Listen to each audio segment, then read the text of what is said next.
Punjabi बजीत parrots में हम आपको खुशामदीद कहते हैं। दोस्तों, उम्मीद है आप सब खैर खैरियत से होंगे और आपके परिंदे भी ठीक ठाक होंगे और सबके परिंदे तकरीबन ब्रीड कर रहे होंगे। अब जैसा कि सब लोगों की ब्रीड चल रही है, लेकिन अब भी कुछ दोस्त नए परिंदे खरीद रहे हैं, तो मैंने सोचा उन दोस्तों की रहनुमाई के लिए आज की वीडियो बना दूं, ताकि वो जब नए परिंदे खरीदें तो किसी किस्म का अपना नुकसान न कर बैठें। तो दोस्तों, आज की हमारी जो वीडियो है उसका टॉपिक भी यही है कि बजीत या कोई और परिंदे खरीदते वक्त आपने किन बातों का ख्याल रखना है। तो आज की वीडियो में हम आपको 5 टिप्स बताएंगे जिन पर अगर आप अमल करेंगे तो आप कभी भी नुकसान नहीं उठाएंगे। लेकिन वीडियो शुरू करने से पहले हमेशा की तरह मेरी आप सब दोस्तों से दरख्वास्त है कि आप हमारे चैनल को सब्सक्राइब करें, वीडियोस को लाइक करें और दोस्तों के साथ शेयर करें और साथ में बेल आइकन दबाना हरगिज़ मत भूलें, ताकि जैसे ही कोई नई वीडियो अपलोड हो तो उसका नोटिफिकेशन फौरी तौर पर आपको मिल सके।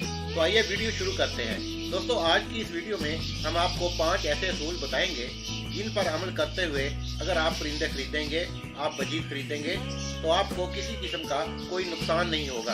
आपके परिंदे खूब अच्छी तरह से ब्रीड करेंगे, आपके परिंदे खूब अच्छी तरह से अंडे देंगे और आपके परिंदे बिल्कुल तंदुरुस्त रहेंगे और बाकी परिंदे जो है वो भी बीमार नहीं होंगे। हाँ, एक बात और करता चलूँ कि शुरू में जब भी कोई परिंदे रखता है, परिंदे पालने का शौक शुरू करता है, तो उसको बहुत सारी मुश्किलात का सामना करना पड़ता है। उसको परिंदे सही तरह से नहीं मिलते, या तो नाकारा परिंदे वो खरीद लेते हैं, या उनमें कोई नुक्स होता है, या उनमें कुछ बीमारियां होती हैं। तो इन सब चीज़ों से बचने के लिए आज हम आपको 5 टिप्स बताएंगे। तो आइए वीडियो शुरू करते हैं। टिप नंबर 1, उड़ने वाले पर टूटे हुए ना हो। दोस्तों, परिंदों को परिंदे इसीलिए कहते हैं कि वो हवा में उड़ सकते हैं। अगर आपके परिंदों के पर टूटे हुए होंगे और वो उड़ नहीं सकेंगे, या उनके परों में किसी किस्म की कोई बीमारी होगी जिसकी वजह से उनके पर पूरी तरह ना होंगे, तो वो उड़ नहीं सकते। और जो परिंदा उड़ नहीं सकता, जाहिर बात है आप उसे तंदुरुस्त परिंदा नहीं कह सकते, क्योंकि उड़ने की वजह से उसके तमाम मसल हरकत करते हैं और फिर किसी भी परिंदे की उड़ान उसकी तंदुरुस्ती की निशानी है। तो आपने इस बात का अच्छी तरह से इत्मीनान कर लेना है कि आप जो भी परिंदा खरीद रहे हैं उसके पर बिल्कुल ठीक ठाक है, सलामत है, उनमें कोई टूटे हुए नहीं है, उनके परों में किसी किस्म की कोई बीमारी नहीं है। टिप नंबर 2, सीने की हड्डी सूखी हुई ना हो। दोस्तों, आप कोई भी परिंदा खरीदें, चाहे वो बजरी तोते हों, कॉकटेल हों, कबूतर हों या कोई भी परिंदा हो, तो आपने सबसे पहले उसको उल्टा करके उसके सीने की हड्डी को चेक करना है। अगर तो ये बहुत ज़्यादा बाहर निकली हुई हो और इस पर गोश्त की बहुत कम मिकदार हो, तो इसका मतलब है कि ये परिंदा सेहतमंद नहीं है, इसको सोखड़े की बीमारी है, ये कमज़ोर है, ये खुराक वगैरह सही तरीके से नहीं खाता। हो सकता है इसको कोई और बीमारी भी हो जिसकी वजह से इसके सीने पर गोश्त की कमी है। तो आपने इस तरह का परिंदा कभी भी नहीं खरीदना। ये परिंदा बाद में भी बहुत मुश्किल से तंदुरुस्त होता है। तो बेहतर यही है कि ऐसे परिंदे आप खरीदने से परहेज करें। टिप नंबर 3, परिंदे के पंजे, नाखून और टांगे ठीक हों।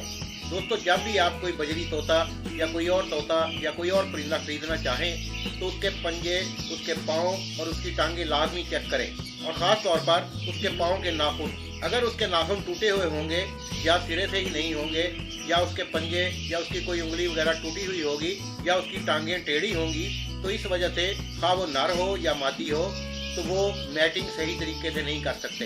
अगर मादा के नाखून नहीं है तो मैटिंग के वक्त वो स्टिक को मजबूती से नहीं पकड़ सकती, जिसकी वजह से मैटिंग नहीं होती। और इसी तरह अगर नर के नाखून नहीं है तो वो मादा को मजबूती से नहीं पकड़ सकता और सही तरीके से मैटिंग नहीं कर सकता। तो इसलिए आपने इस बात का खास ख्याल रखना है कि उनके पाँव, उनकी टांगें, उनके पंजे, उनके नाखून बिल्कुल सही हालत में हों, तभी आपने परिंदे खरीदने हैं। टिप नंबर 4, परिंदा बीमार ना हो या मोशन वगैरह ना लगे हों। दोस्तों, अगर आप बीमार परिंदा खरीद लेंगे तो इसका आपको कोई फ़ायदा नहीं होगा, क्योंकि हो सकता है वो आपके पास आने के 2-4 दिन के बाद मर जाए, या अगर वो आपकी कॉलोनी में या पिंजरे में आपके पास रहता भी है तो मुमकिन है कि आप उसका इलाज करने पर उसकी कीमत से ज़्यादा खर्चा कर दें। और फिर दूसरी बात यह है कि जब तक वो तंदुरुस्त नहीं होगा तब तक वो ब्रीडिंग की तरफ नहीं जाएगा। और जाहिर बात है, परिंदे पालने वालों का असल शौक तो यही होता है कि वो कोई भी परिंदा पालें तो उनकी ब्रीडिंग हासिल करना लाजमी चाहते हैं। तो अगर आप बीमार परिंदे खरीद लेंगे तो इसका आपको नुकसान होगा। आपके परिंदे मर भी सकते हैं और अगर हो सकता है वो ब्रीड करने के काबिल भी हो जाए तो इसके लिए बहुत सारा वक्त ज़ाया हो जाएगा। इसलिए आपने अच्छी तरह से चेक कर लेना है कि परिंदा कहीं बीमार तो नहीं है, इसको कहीं लूज मोशन वगैरह तो नहीं लगे हुए या कोई और मसला तो नहीं है, तभी आपने परिंदा खरीदना है। टिप नंबर 5, परिंदे की चोंच बिल्कुल ठीक होनी चाहिए। दोस्तों इस बात का भी आपने ख़ास तौर पर ख्याल रखना है कि अगर आपके परिंदे की चोंच ठीक तरह से नहीं होगी तो वो खाना नहीं खा सकता, वो दाना वगैरह नहीं खा सकता और इसकी वजह से वो दिन ब दिन कमज़ोर होता जाएगा। अगर आप कोई ऐसा परिंदा खरीद लेते हैं जिसकी चोंच टूटी हुई है या उसकी चोंच बहुत ज़्यादा बड़ी हुई है तो इस किस्म का परिंदा आपके लिए नुकसान का बायस बनेगा। कभी भी आपने इस किस्म के परिंदे को नहीं खरीदना। इसके अलावा एक और बात का आपने ख्याल रखना है कि जब भी आप परिंदा खरीदें तो उसके नाक को हल्का सा दबा कर देखें। अगर उसमें से कोई लेसदार मादा वगैरह निकलता है तो इसका मतलब है कि ये परिंदा बीमार है, इसको नज़ला जुकाम वगैरह हुआ है। तो इस तरह का परिंदा भी आपने नहीं खरीदना। इसके अलावा अगर आप कोई भी परिंदा खरीदें तो उसको मजमूई तौर पर आपने देखना है कि इसके पूरे जिस्म के ऊपर पर वगैरह मुकम्मल है, इसकी दुम के पर मुकम्मल हैं, दूसरे जिस्म के हिस्सों के ऊपर सारे पर मौजूद हैं, तभी आपने उसको ख़रीदना है। बाज़ औक़ात जुएँ या माइट्स वगैरह परिंदों को बीमारी लगी हुई होती है, उसकी वजह से परिंदे खुजलाते रहते हैं और अपने पर नोचते रहते हैं। एक और बात बताना जो मैं समझता हूँ कि आपको बताना ज़रूरी है वो ये है कि हम में से अक्सर जब परिंदे खरीदने जाते हैं तो वो बच्चे उठा लाते हैं। अगर आप ब्रीडर जोड़ा खरीद रहे हैं तो आपको उसकी पहचान होनी चाहिए। बजीज में ब्रीडर जोड़े की निशानी ये है कि उसके सर के ऊपर आधे हिस्से से ज़्यादा धारियाँ ख़त्म हो चुकी होंगी।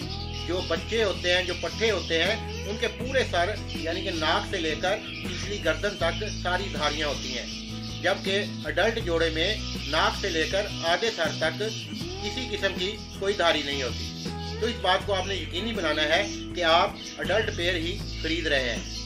दोस्तों आप इन बातों पर अमल करके जो परिंदे खरीदेंगे इंशाअल्लाह ताला मेरा दावा है कि आपको किसी किस्म का कोई नुकसान नहीं होगा।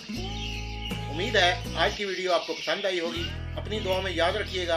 इजाज़त दीजिए। अल्लाह हाफिज़।